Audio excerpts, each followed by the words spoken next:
Tonight, states are stepping up to protect their residents' Second Amendment rights from what they see as the long arm of Washington.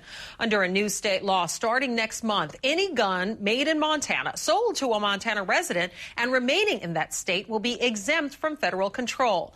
Bill Tucker has our report. There are few states where the right to keep and bear arms is more cherished than the state of Montana. Governor Schweitzer easily won his bid for re-election last year as he underscored his passion for the Second Amendment in his campaign commercial.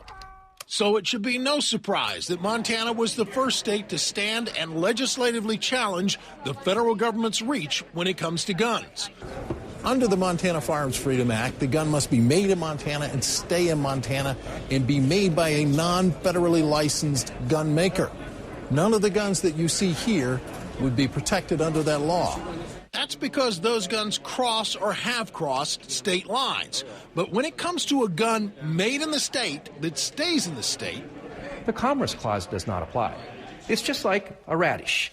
If you grow a radish in Montana, you sell the radish in Montana, and you eat that radish in Montana, do you believe the federal government would come out here with ATF or somebody else and challenge us all the way to the Supreme Court? I doubt it.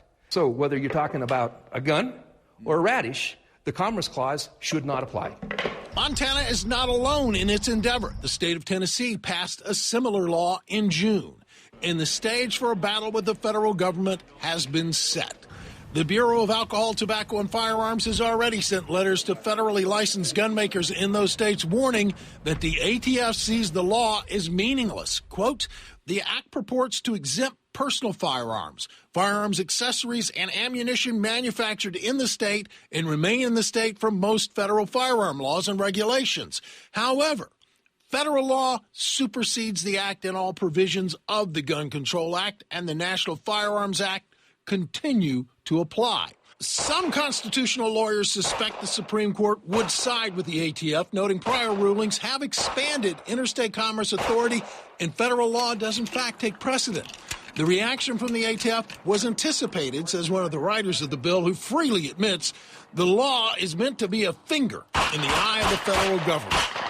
That's the purpose of the Montana Firearms Freedom Act, to be able to mount that challenge to Congress, to be able to regulate everything under the sun under the guise of regulating interstate commerce.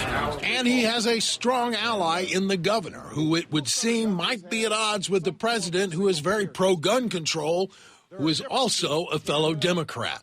But when the federal government comes in and says, we want to be your daddy, we want to tell you how to live your life, that's where we draw the line and say, whoa, not in Montana.